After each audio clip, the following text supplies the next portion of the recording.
Keith, I want to thank you for taking the time to do this interview with us. First and foremost, on behalf of the Board of Directors of the National Public Safety Drone Donation Program, we really value the work that you do as a public safety servant.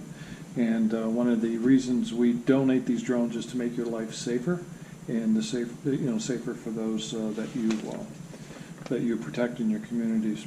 So I just got a few questions for you. Can you tell us a bit about the work of your organization and what it involves? Sure. So we're a municipal fire department in the city of West Hartford, Connecticut. We do all hazards within the city of West Hartford, be it fire, hazmat, medical calls, storm mitigation, whatever the case may be. But we also are part of a Capital Regional Hazmat team, which is a state-funded team that deals with everything from hazardous materials to terrorist incidents. On a federal level, we deal with the FBI quite frequently. Crimes that are on purpose that involve hazardous materials or threats via explosives. We work with the Hartford Bomb Squad and the State Police Bomb Squad, which is why a drone is pretty important to us. Okay. What's great about it is the speed we can deploy that drone without putting any risk to any members initially. So if we could use the drone as a recon to go downstream to figure out what's going on, and we can see exactly what the hazards are, especially if it's a criminal act, okay, at very little risk to human beings, obviously. The ability to zoom into what we got going on, it doesn't have to be that close to the incident either.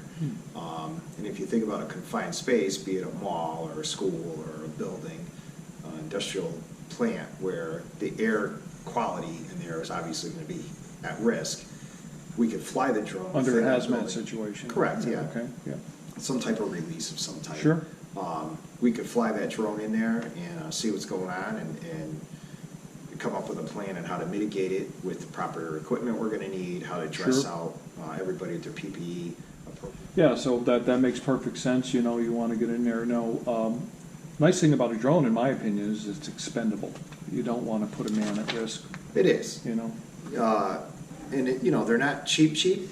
Right. You know, they have a cost to them. We all work on tight budgets, but it's cheaper than the alternative of an injury. So that's where we see the upside to it. And then we also work closely with the police department, who has a need for drones as well. Okay. So ironically, within the next day of you donating our drone, our police department needed it for a criminal issue with two criminals that stole a car, crashed it, ran. One was caught hiding on the roof of a house. Okay. The other one got away, but the drone was pretty integral in being part of it. So right away, within a day, it was being used. Well, the second question I have ties really closely to that. As a recent recipient of the drone donation program, how did you become aware of the program? I know you and I have got a personal relationship. I've known you for years.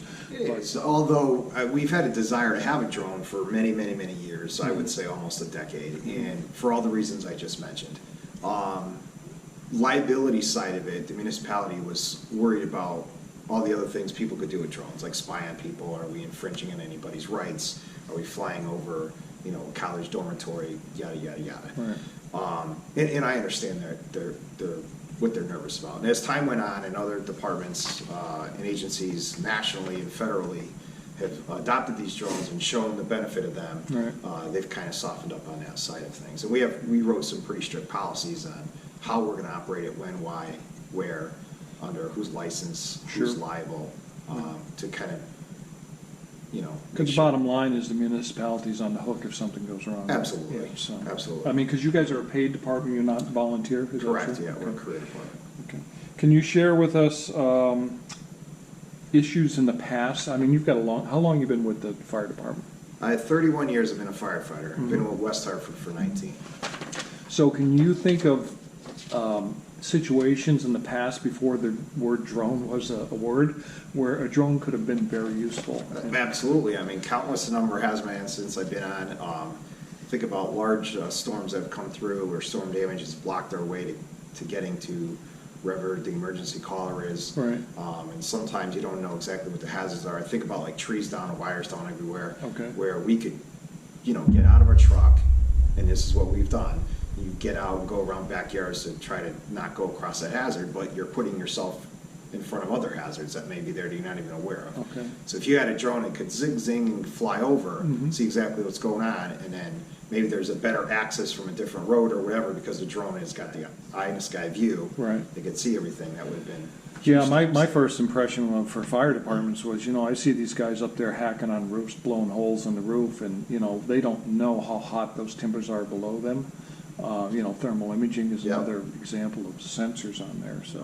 You'd be surprised how often people go for a hike when the daylight is going on. The sun sets before they get back, and suddenly they don't have a flashlight and they're lost. And Okay. they call on the phone. If we had a drone, it could go up, save an enormous amount of man hours trying to find them. It'd be awesome.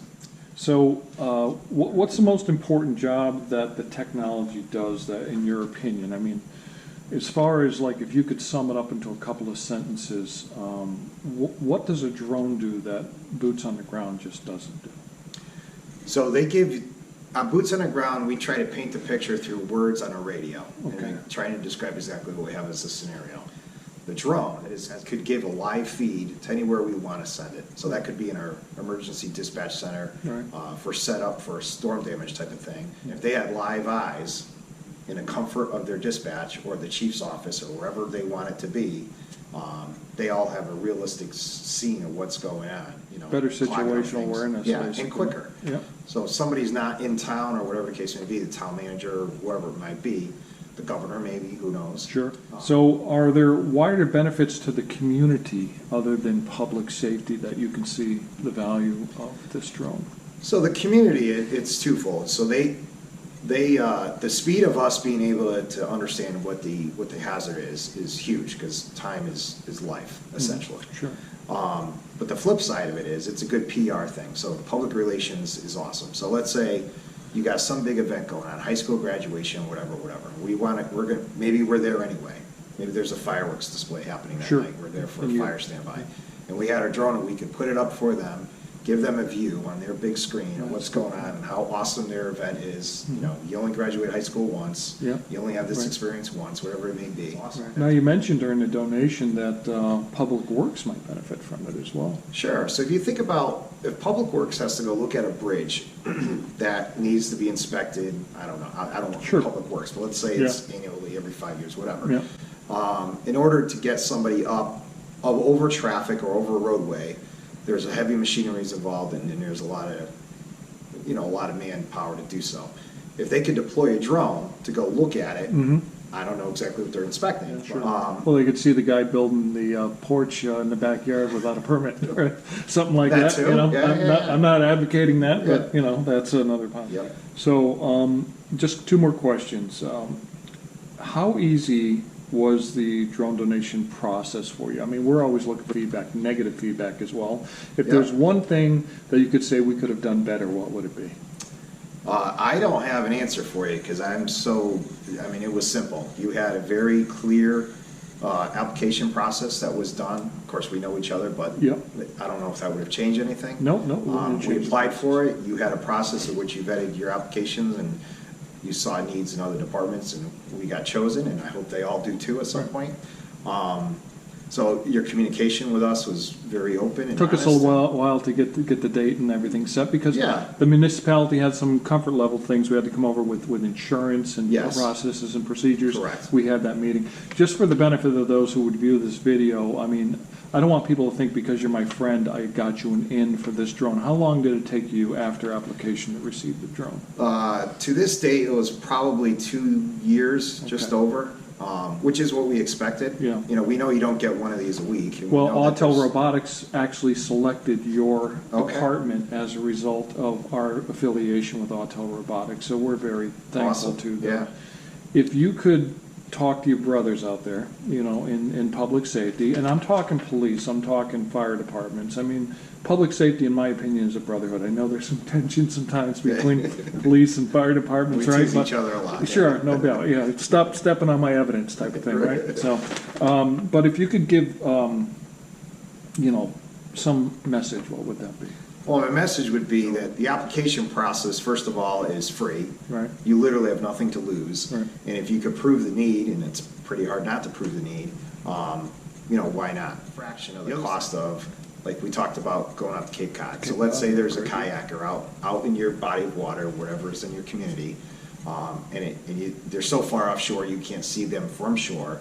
To deploy somebody to go out and find them and then rescue them. In Cape Cod, for instance, it was $40-something thousand per incident. Yeah, per incident. So the first incident paid Mind-boggling. for that drone and all its training.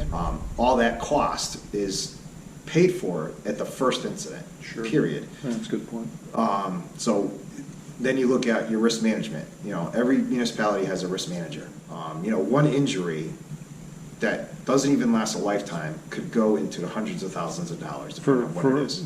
For a member of the department, yeah. no Absolutely. doubt. So if this could prevent one injury, it's covered itself. Wow. Not the 100 injuries that are at risk. Sure. But just the first one. The first one. So that's all you got to think about. Yeah. All right, Keith, I guess that's it. I appreciate your time, and I don't want to take too much more of your time today. I do appreciate it, and Well, I thank you we and all your appreciate your sponsors. service. I can't thank you enough. Well, the sponsors have been awesome. great for us. Fox Yeah, Fury absolutely. Lighting, Autel Robotics. We're hoping that they see the value of what we're doing here and continue to support what we're doing. Also, Absolutely. corporations, right? Yep. We'll be calling some of the local car dealerships in Connecticut, and some Yeah. of the bigger businesses to see if we can get them to help us out. That'd be fantastic. Thanks again. I appreciate your interview. Thanks for having me.